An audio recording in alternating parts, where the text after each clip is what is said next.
Have you ever thought about how to get rich with just two jobs? One is your primary job and the other, your daily commute. It's a concept many of us don't, but it's worth a thought. The mode of transport we opt for, be it car, train, bus, or bike, can drastically influence our wealth. Let's take a moment to reflect. The expenses of commuting are not merely limited to the ticket fare or fuel. It also includes the wear and tear on your vehicle, parking fees, and even the random coffee or snack for those early morning rides. And most importantly, let's not overlook our most prized asset, time. These costs can quickly pile up, and it's crucial to be cognizant of them. Paying attention to these expenditures can aid in making more informed choices about our commuting habits, and could possibly help us accumulate more wealth in the long run. In this video, we will delve deeper into how your daily commute can make you richer. For many, driving to work seems like the most convenient option, but is it the most cost-effective? Let's delve into the numbers and see just how much you're spending on your commute. Firstly, we have the cost of the vehicle itself.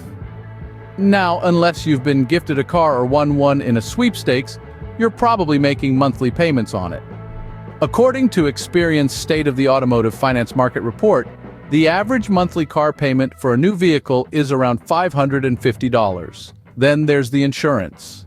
On average, Americans spend about $1,300 a year on auto insurance.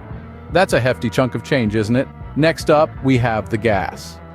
The cost of gas fluctuates, but let's consider an average of $2.50 per gallon. If your car gets about 25 miles per gallon and your commute is 30 miles each way, you're spending $5 a day on gas alone. That's over $1,000 a year. But the costs don't stop there. Your car needs regular maintenance to keep it running smoothly. This includes oil changes, brake checks, tire rotations, and the occasional repair. On average, you could be spending another $1,000 a year on these essential upkeep costs. Now, let's talk about parking. If you're lucky enough to have free parking at your workplace, you're in the minority. Many commuters have to fork out for parking, which can range from a few dollars a day in suburban areas to upwards of $30 a day in major cities. Add all these costs together, and you're looking at spending at least $8,000 a year to drive to work. That's a significant portion of your hard-earned salary going towards your commute. As you can see, driving to work every day might be convenient, but it can also be quite costly. So before you hop in your car tomorrow morning, ask yourself, is there a more cost-effective way for me to get to work? Scene script.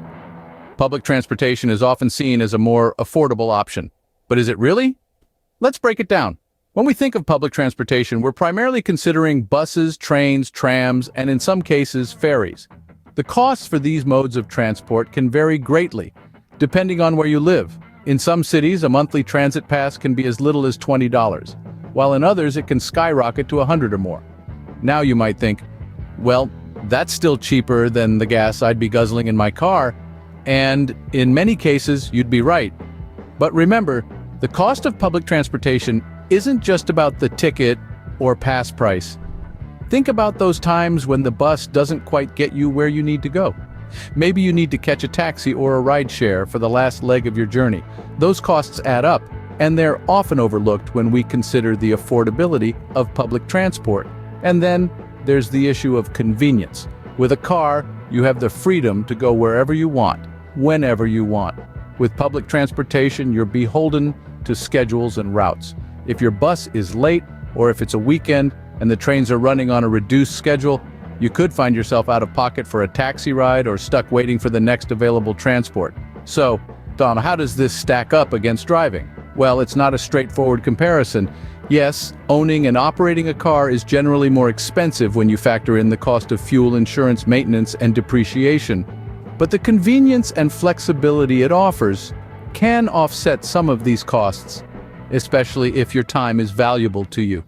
While public transportation can be cheaper than driving, it's not always the case, especially when we factor in the value of our time. So, before you ditch your car keys in favor of a transit pass, take a moment to consider all the costs involved. It might just turn out that the cheaper alternative isn't quite as cheap as you thought. What about walking or cycling to work? Could this be the best option for your wallet and your health? Now that's a question to ponder. Walking or cycling to work may seem like a no-brainer when it comes to saving money.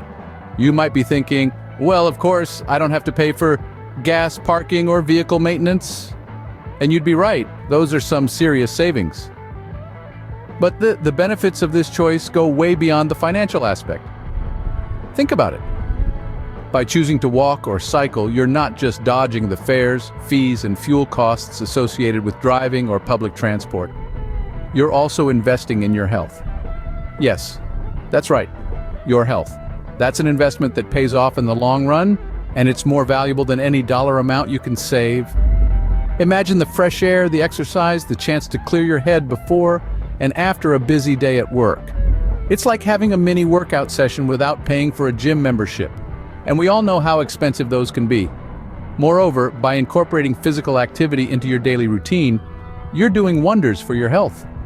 Regular exercise, even as simple as walking, can help reduce the risk of chronic diseases, improve mental health, and boost overall well-being. And let's not forget about the environmental impact. By walking or cycling, you're reducing your carbon footprint, making a small yet significant contribution towards a more sustainable future. You might be thinking, but what about the weather or the distance? Sure, these factors can pose a challenge, but with some planning and the right gear, it's definitely doable. And let's not forget, every challenge is an opportunity in disguise. So why not give it a try? Walk or bike to work for a week or a month. See how it feels. Notice the changes not just in your wallet, but in your mood, your health, your overall quality of life. Walking or cycling to work is not only cost efficient, but it also keeps you active and healthy. It's a win-win situation, wouldn't you agree? Our commuting costs are not just monetary. There are hidden costs to consider as well. You might think we're just talking about the price of gas, maintenance, and insurance. But let's delve deeper. There's a less tangible but equally important cost: time.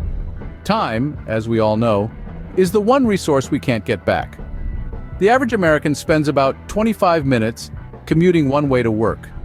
That's nearly an hour per day, 5 hours per week, and over 200 hours per year. Imagine what you could do with that extra time. Learn a new skill, spend more time with loved ones, or simply catch up on much-needed rest. Now let's talk about stress. Commuting, especially during peak hours, can be a major source of stress. It's not just about the traffic jams or the crowded trains, it's about the unpredictability.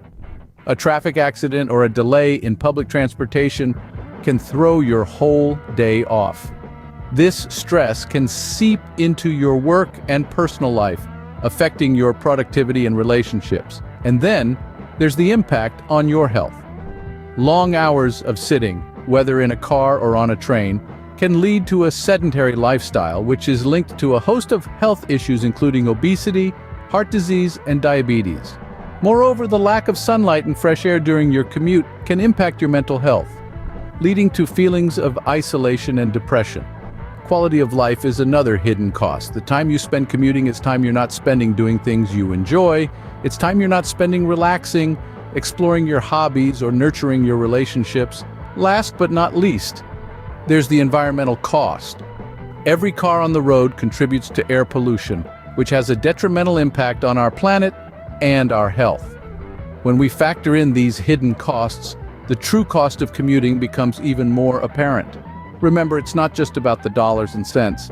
It's about the impact on your time, your health, your stress levels, your quality of life, and our planet. Well, let's recap the main points we've discussed today. We've taken a deep dive into the impact of commuting on your wallet. We've explored the cost of driving and pondered if there might be a cheaper alternative out there. We've also considered the cost-efficient and healthy option of cycling or walking, and unveiled the hidden costs of commuting that often slip under the radar. It's clear that when choosing commuting method, it's vital to consider all costs, not the upfront ones. The gas, the wear and tear on your vehicle, the parking fees, these all add up. But there's more to it than just money. It's time, stress levels, and overall quality of life. Choosing the right commuting option can less stress, more time for yourself, and even a healthier lifestyle. Remember, the best commuting option for you depends not only on monetary cost, but also on the impact on your time, stress levels, and overall quality of life. And before we go, Don't forget to subscribe for more tips on how to get rich. And here's a fun thing. Subscribe and leave a comment saying subscribe, and I'll personally reply to your comment. Exciting, isn't it? So don't wait, do it now.